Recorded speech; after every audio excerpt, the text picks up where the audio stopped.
আমি অত্যন্ত কৃতজ্ঞতা প্রকাশ করছি আমাদের মাননীয় ভারপ্রাপ্ত চেয়ারম্যানের এই পরিকল্পনা গ্রহণের কারণে, তার উপরে। কারণ ৩১ দফাটা আমি লিখেছিলাম আপনাদের থেকে দূরে বসে থাকলেও, তখন সেই বাংলাগুলো খুব কঠিন শব্দ সংযোজন করতে হয়েছে।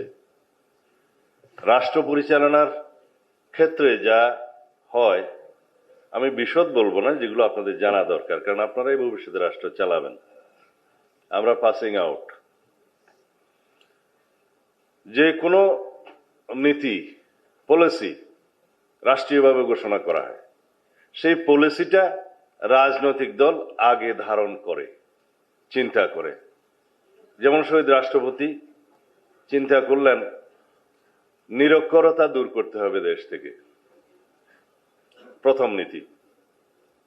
তাহলে কি করতে হবে? সেটা হচ্ছে নীতি পরিকল্পনা।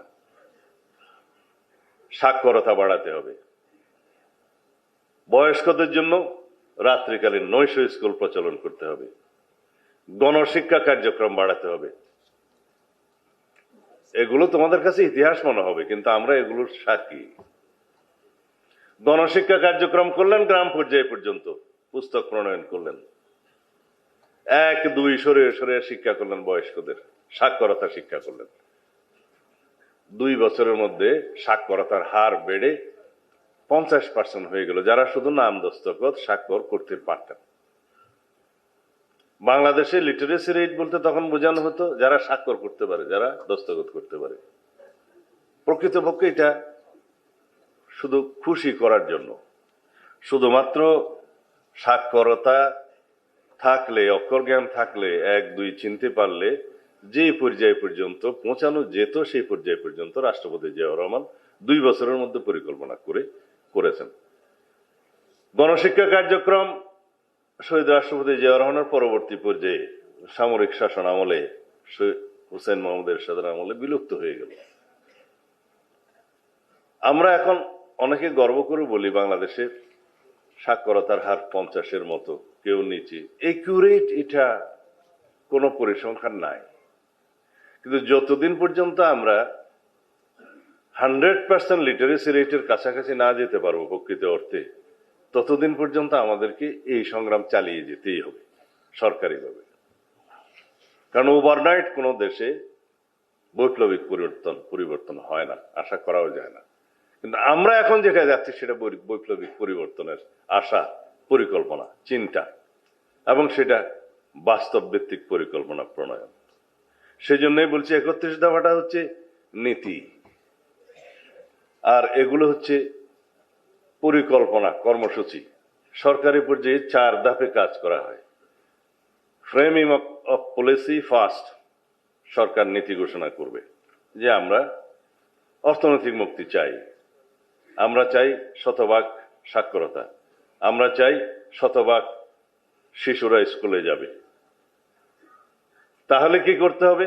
সেজন্য দেশনেত্রী বেগম খালেদা জিয়া করেছিলেন শিক্ষার বিনিময়ে খাদ্য কর্মসূচি। এইটা অন্তত আমাদের মনে হয় মনে আছে এই প্রজন্মের। সেটা পরিকল্পনা প্রণয়নের সময় আমি দেশনেত্রী বেগম খালেদা জিয়ার সহকারী একান্ত সচিব ছিলাম, ঘনিষ্ঠভাবে সেটা আমরা মনিটর করতাম। শিক্ষার খাদ্যের বিনিময়ে শিক্ষা কর্মসূচি। বৈপ্লবিক পরিবর্তন সাধিত হলো দেশে। যেই মা বাবা তার সন্তানকে দারিদ্র্যের কারণে বিদ্যালয়ে পাঠাতেন না, অতি উৎসাহে তিনি পাঠাতেন তার ছেলেকে। আমার এলাকায় হয়েছে, যে ইউনিয়নে সেই কর্মসূচি চালু করেছি তার পার্শ্ববর্তী ইউনিয়নে নাই, ওখান থেকে ছেলেরা এসে, মেয়েরা এসে এখানে ভর্তি হয়েছে, পার্শ্ববর্তী ইউনিয়ন থেকে। বৈপ্লবিক পরিবর্তন হয়েছে। দেশনেত্রী বেগম খালেদা জিয়া এই কর্মসূচি এবং মেয়েদের জন্য অবৈতনিক শিক্ষা, বৃত্তি, উপবৃত্তি প্রদান, এই কর্মসূচি, এই দুইটা বিশ্বব্যাপী প্রশংসিত হয়েছে, গৃহীত হয়েছে সারা বিশ্বে। বিশ্বব্যাংকে এগিয়ে আসলো, বললেন আমরা প্রকল্প সহযোগিতা দেব। প্রধানমন্ত্রী বললেন আমি দেশের টাকা দিয়ে এটা বাস্তবায়ন করব। সেজন্যই তিনি দেশনেত্রী। এগুলো যুগান্তকারী পদক্ষেপ। এগুলোর নাম কর্মসূচি পরিগ্রহণ। প্রথম হয় পলিসি ফ্রেমিং, দ্বিতীয়ত হবে programming, this is called programming. তারপরে হয় ইমপ্লিমেন্টেশনের জন্য প্রজেক্ট প্রণয়ন। প্রজেক্টটা প্রণয়ন করবো আমরা ইনশাআল্লাহ সরকারে যদি যাই আল্লাহর রহমতে জনগণের সমর্থনে, তখন আমরা প্রজেক্ট প্রণয়ন করব, এটাকে বলা হয় প্রকল্প। চতুর্থ ধাপের বিষয়টা হচ্ছে মনিটরিং এন্ড ইভ্যালুয়েশন, মানে প্রকল্পটা আমরা কিভাবে কার্যকর করলাম সেটা মনিটর করা, ইভ্যালুয়েট করা, ট্রায়াল অ্যান্ড এরর করা, তারপরে সেটা সুষ্ঠুভাবে কাজ হচ্ছে কিনা সেটা পরিকল্পনা কমিশন দেখবে। কয় ধাপ? 4 ধাপ। প্রশিক্ষণ আসলে আমি দিতে চাইনি, এটা যেহেতু সবাই রাষ্ট্র পরিচালনা করবে ভবিষ্যতে, সেজন্য এই কথাগুলো এখন বলা। বিএনপি, আমরা দেশের মানুষের কাছে সমর্থন চাইছি, ভোট চাইছি। জনগণ আমাদের কাছে কি চায় তা তো আমাদের দিতে হবে। আমরা তো কেবল ধর্মের একটা ট্যাবলেট বিক্রি করতে চাই না, আমরা চাই জনগণের কল্যাণের জন্য, অর্থনৈতিক মুক্তির জন্য আমাদের সুষ্ঠু পরিকল্পনা কি আছে সেটা জনগণের সামনে রাখা।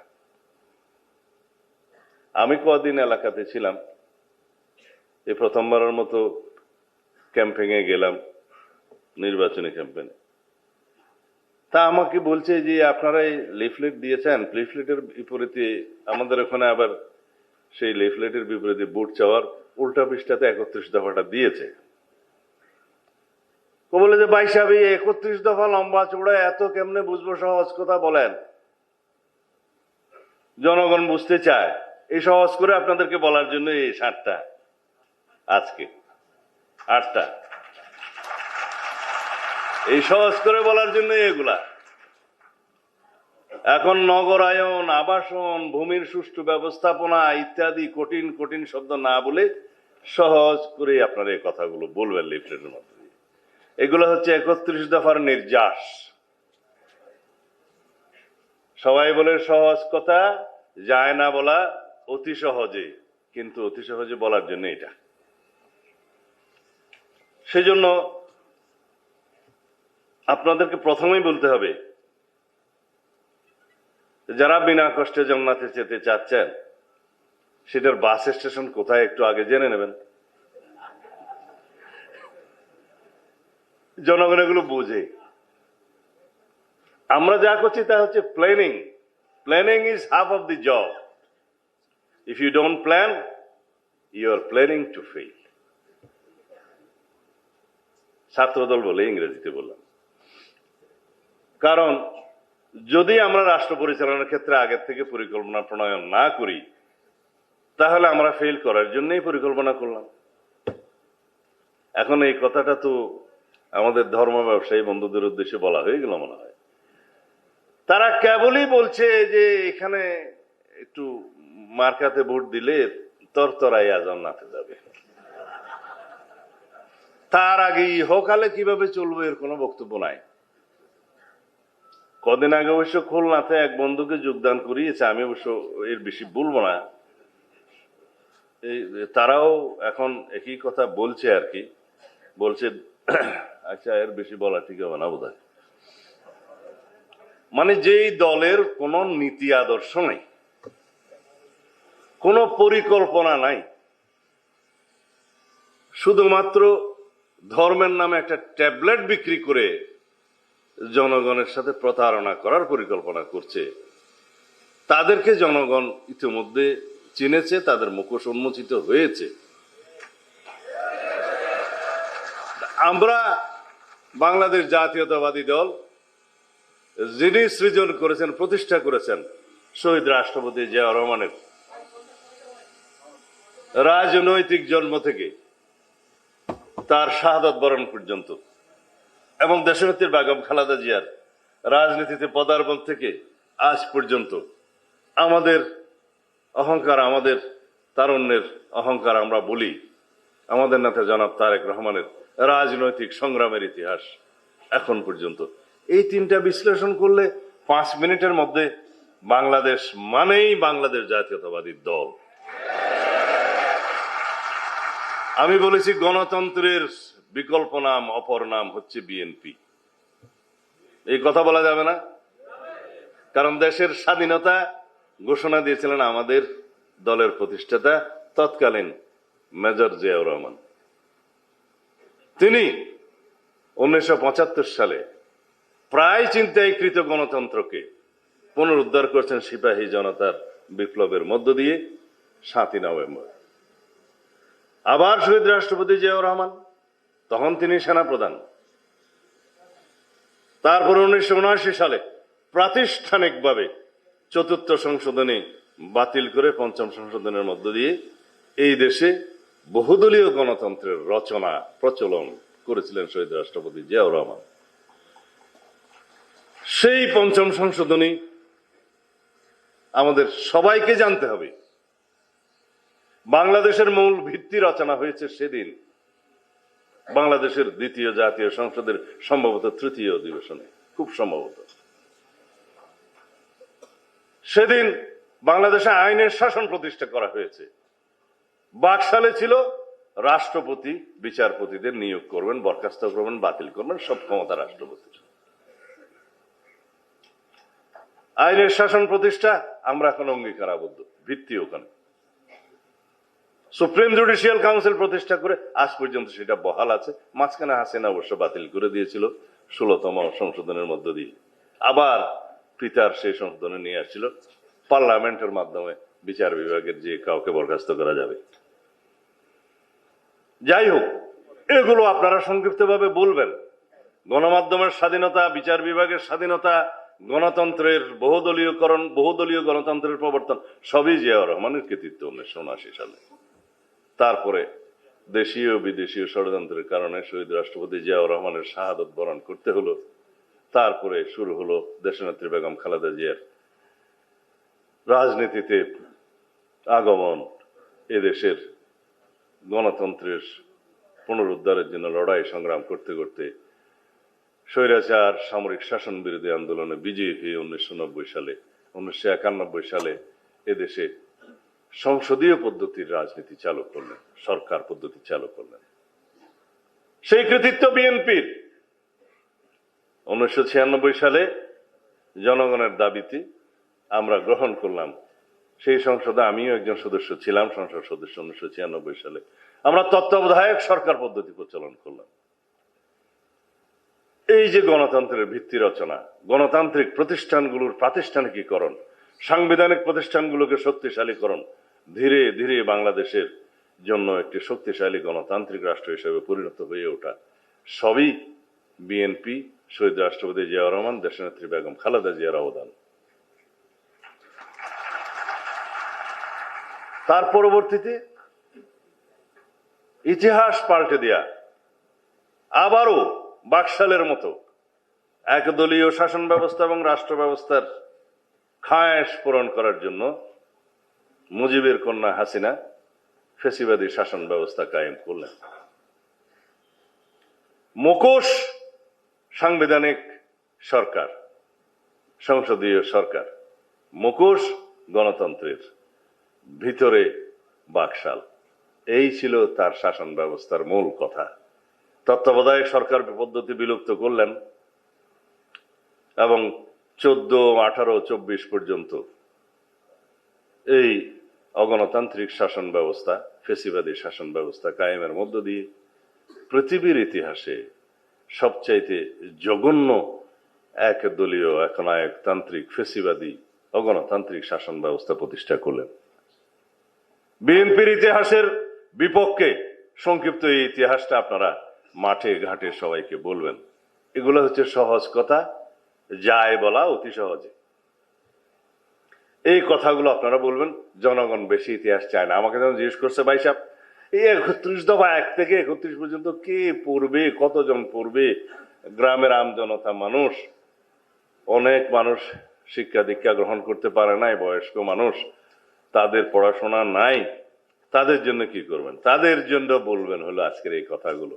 কৃষককে বলবেন এই কৃষক কার্ড, এটা থাকলে বলবেন আপনি কৃষি ঋণ পাবেন সহজে, সার বীজ পাবেন ন্যায্য মূল্যে, বিনামূল্যে অন্য সেবা পাবেন, কৃষকের সমস্ত তথ্য পাবেন, আবহাওয়া তথ্য পাবেন, সবকিছু পাবেন এই একটা টেলিফোন ফ্রি কার্ড।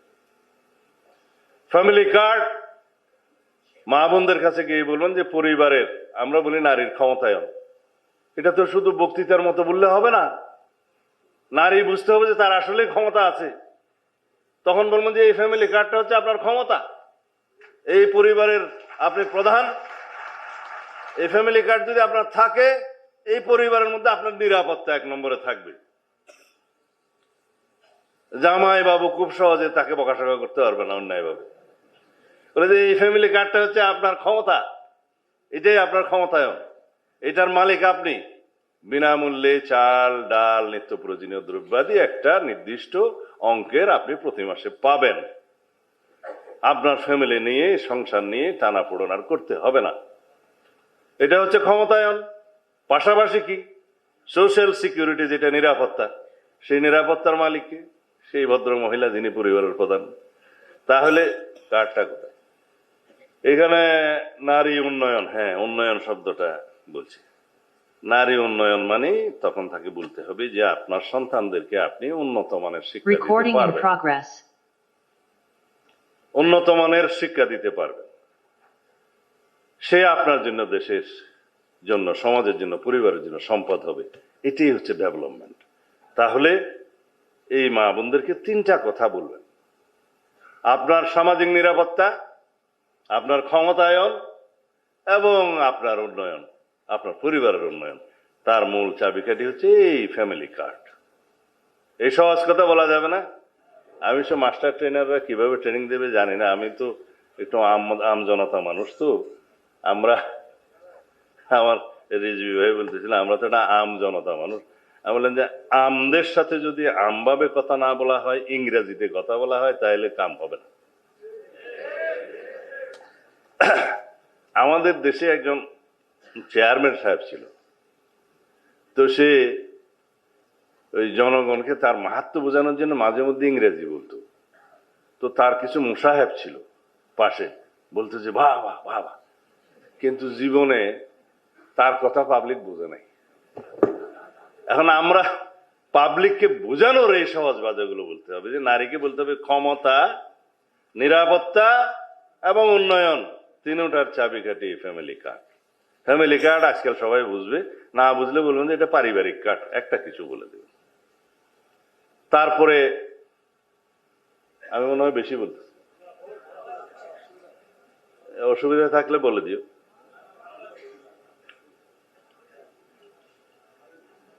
সেই জন্য এই প্রশিক্ষণ কর্মশালার আলোচনা সভার যা কিছুই আমরা বলি, এগুলোকে সহজ করে বলার জন্য অতি সহজে এই কথাগুলো গ্রাম পর্যায়ে ভোটারদের কাছে নিতে হবে, বলতে হবে আমরা এই ইহকালে দিন দুনিয়াতে আপনাদের উন্নয়নের জন্য, এবং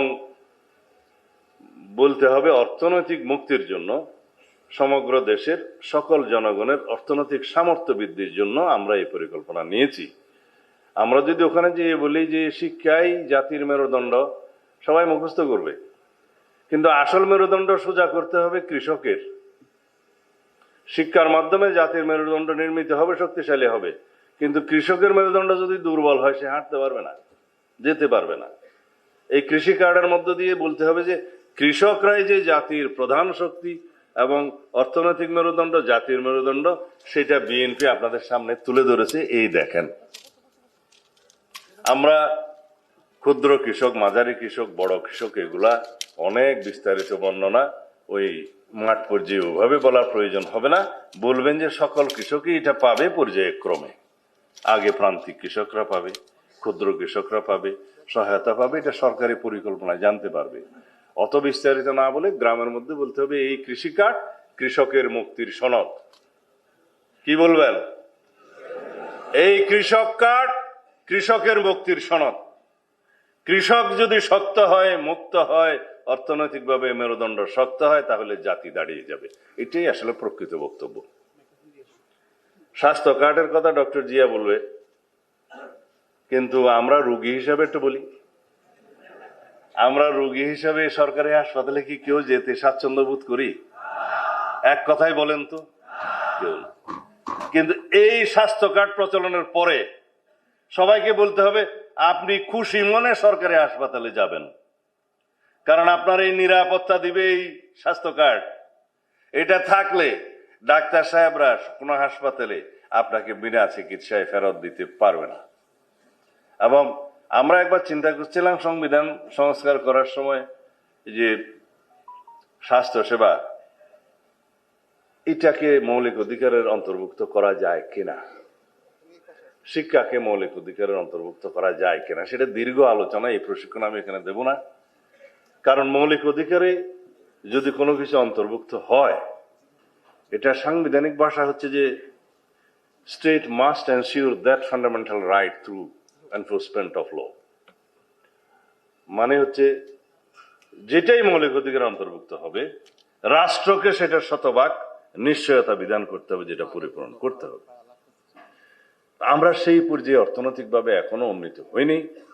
সেজন্য আমরা কর্মসূচি পরিকল্পনার মধ্য দিয়ে এটাকে রাষ্ট্রীয় মূলনীতিতে নিয়ে এসেছি।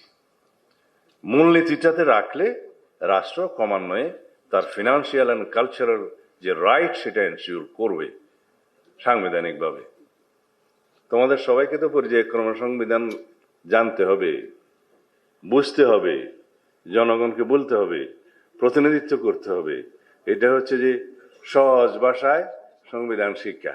যদি কোনোদিন সময় হয়, এভাবে মজলিস মাহফিল ডেকে আমরা আমাদের এই মাস্টার ট্রেনারদেরকে সহজ ভাষায় সংবিধান শিক্ষা দেবো ইনশাআল্লাহ। বিএনপির সাথে তখন কেউ পারবে? সারা দেশে যারা বয়ান দিচ্ছে যে জ্ঞান ভিত্তিক, প্রযুক্তি ভিত্তিক, মেধা ভিত্তিক রাজনীতি করতে হবে, আসলে চর্চা কি আমরা করছি? চর্চা করতে গেলে এইভাবেই দিতে হবে। আমরা বুড়া হয়ে গেছি, আমরা প্রশিক্ষণ দিয়ে তারপর বিদায় নেব। বিএনপিকে এমন ভাবে জ্ঞান ভিত্তিক, মেধা ভিত্তিক, প্রযুক্তি ভিত্তিক রাজনীতির চর্চা করতে হবে যাতে করে অন্য কোন সংগঠন ধারে কাছেও না আসতে পারে। শুধুমাত্র গুলিস্তান থেকে পুরানা পল্টন মানি না স্লোগান দিলে হবে? যখন বিরোধী দলেও থাকবো আমরা, তখনও আমাদেরকে জ্ঞান ভিত্তিক এই সমস্ত সংগ্রাম করতে হবে, যুদ্ধ করতে হবে, ফাইট করতে হবে। আজকাল এই যে সোশ্যাল মিডিয়াতে, আমি অবশ্য খুব একটা এগুলো দেখি না, এই যে সোশ্যাল মিডিয়াতে চলছে গালিগালাজ চলছে, চরিত্র হনন চলছে, ক্যারেক্টার অ্যাসাসিনেশন চলছে। এখন পলিটিক্যাল ক্যারেক্টার অ্যাসাসিনেশনের সংখ্যা হচ্ছে সবচেয়ে বেশি, এবং কিছু কিছু মিডিয়াতে দেখছি। তা আমরা তো এগুলো ঘাটাঘাটি করি না, কিন্তু তোমাদের বয়স আছে, সবচেয়ে বেশি কাউন্টার ফাইটটা ওখানে দিতে হবে এখন। কারণ যে 2-4 লাইন লেখে কিছু কিছু বুদ্ধা, জানুক আর না জানুক, কেউ কেউ বলে কি জান, আচ্ছা বললে অসুবিধা, মানে বিদেশ থেকে কেউ কেউ এভাবে এমন ভাবে লিখছে যেন তারাই হচ্ছে সবচেয়ে জ্ঞানের জাহাজ, বাকি সব মূর্খ, এবং তারা যা বলছে এগুলা তাদের একটা ক্লাস চর্বিত চর্বণ করে ছাড়ছে। কোনো অ্যাকাউন্টেবিলিটি নাই, কোন রেসপন্সিবিলিটি নাই, দেশপ্রেমের কোনো বালাই নাই, এই দেশের কি হবে সেটা নজরে নাই আমাদের। সেজন্য সবার আগে চিন্তা হবে আমরা যা লিখছি, যা বলছি, তার দ্বারা দেশের কোনো স্বার্থহানি হচ্ছে কিনা। সেজন্য আমাদের স্লোগান কি আমাদের নেতা দিয়েছেন, সবার আগে বাংলাদেশ। এর চাইতে সহজ কোনো বক্তব্য আছে? সমস্ত কর্ম পরিকল্পনায়, সমস্ত রাজনৈতিক কর্মসূচিতে, সকল বিষয়ে আমাদের মাথায় থাকতে হবে এখানে আমার দেশের স্বার্থটা উপরে, সবার উপরে বাংলাদেশ। সেটা পররাষ্ট্রনীতি হোক, সেটা যুদ্ধনীতি হোক, সেটা অন্যান্য কূটনৈতিক বিষয় হোক, দ্বিপাক্ষিক সম্পর্ক হোক, বহুপাক্ষিক চুক্তি হোক, আন্তর্জাতিক ট্রিটি হোক, মেমো অফ আন্ডারস্ট্যান্ডিং হোক, সব জায়গায় আমাদের দেশের স্বার্থটা আমরা উপরে রাখবো। সেজন্য আমরা সবার আগে বাংলাদেশ, এই নীতি। আমরা শহীদ রাষ্ট্রপতি জিয়াউর রহমানের অনুসারী, আমরা দল করি বাংলাদেশ জাতীয়তাবাদী দল। সেই দলের প্রতিষ্ঠাতা এদেশের সর্বশ্রেষ্ঠ মুক্তিযোদ্ধা, সেই দলের প্রতিষ্ঠাতা এদেশের স্বাধীনতার মহান ঘোষক, সেই দলের প্রতিষ্ঠাতা বহুদলীয় গণতন্ত্রের প্রচলক, সেই দলের প্রতিষ্ঠাতা জীবন দিয়েছে দেশের জন্য, সেই দলের প্রতিষ্ঠাতার রক্তের উপর দাঁড়িয়ে আমরা বাংলাদেশের রাজনীতি করি, যার রক্ত বাংলাদেশের মাটির গভীরে পুতিত হয়েছে, গণতন্ত্র শক্তিশালী হয়েছে। আজ পর্যন্ত তার সুযোগ্য উত্তরসূরি হিসেবে আমাদের নেতা জনাব তারেক রহমান আন্দোলন সংগ্রাম করতে করতে, ত্যাগ স্বীকার করতে করতে, রাজনৈতিকভাবে অভিজ্ঞ হতে হতে ফ্যাসিবাদ বিরোধী এই গণতান্ত্রিক আন্দোলনে শীর্ষ নেতা হিসাবে পরিচালনা করতে করতে যে রাজনৈতিক জ্ঞান এবং মেধা সম্পন্ন হয়েছে, আমরা তাকে অহংকারের সাথে বলতে পারি, যার ধমনীতি শহীদ রাষ্ট্রপতি জিয়া রহমানের রক্ত প্রবাহিত, যার ধমনীতি দেশনেত্রী বেগম খালেদা জিয়ার রক্ত প্রবাহিত, যার কর্মপরিকল্পনায় মেধা জ্ঞানে শ্রমে বাংলাদেশের স্বার্থ ছাড়া আর কিছুই নেই, তিনিই কেবল বলতে পারেন সবার আগে বাংলাদেশ। আমরা সেই সবার আগে বাংলাদেশ প্রতিষ্ঠা করি, গণতন্ত্রকে শক্তিশালী ভিত্তির উপরে আমরা কায়েম করি, গণতান্ত্রিক প্রতিষ্ঠানগুলো শক্তিশালী ভিত্তির উপর নির্মাণের মধ্য দিয়ে, সাংবিধানিক প্রতিষ্ঠানগুলো শক্তিশালী ভিত্তির উপর নির্মাণের মধ্য দিয়ে কেবলই বাংলাদেশের শক্তিশালী গণতান্ত্রিক আগামীর রাষ্ট্র বিনির্মাণ হতে পারে, সাম্য এবং ন্যায় বিচার ভিত্তিক বাংলাদেশ বিনির্মাণ হতে পারে। সেই বাংলাদেশ বিনির্মাণের জন্য আমাদের আপনাদের সবাইকে আগামীতে ভোটাধিকার প্রয়োগের ক্ষেত্রে সবাইকে সচেতনতা সৃষ্টি করতে হবে। সেই কাজটাই আপনারা করবেন। যে ভোটাধিকার আদায়ের জন্য দীর্ঘ 16-17 বছর রক্তাক্ত সংগ্রাম করেছি আমরা, বহু রক্তের সোপান মাড়িয়ে আজকে আমরা এই জায়গায় এসেছি, সেই গণতান্ত্রিক সংগ্রামের সফলতা নির্ভর করবে আমরা কিভাবে ভোটাধিকারটা প্রয়োগ করছি সেখানে। এই রাস্তায় এই গণতান্ত্রিক উত্তরণে যারাই বাধার সৃষ্টি করবে বিভিন্নভাবে আইনিয়ে বিনিয়ে, তাদেরকে জনগণ প্রত্যাখ্যান করবে বলে আশা করি। খোদা হাফেজ। বাংলাদেশ জিন্দাবাদ। আমাকে উদ্বোধন করতে, বাংলাদেশ জাতীয়তাবাদী দল জিন্দাবাদ। এখানে কি সবাই ছাত্র দল? বাংলাদেশ জাতীয়তাবাদী ছাত্র দল জিন্দাবাদ। আমি আমার এই বক্তব্যের মধ্য দিয়ে আজকের এই মহান কর্মসূচির শুভ উদ্বোধন ঘোষণা করলাম।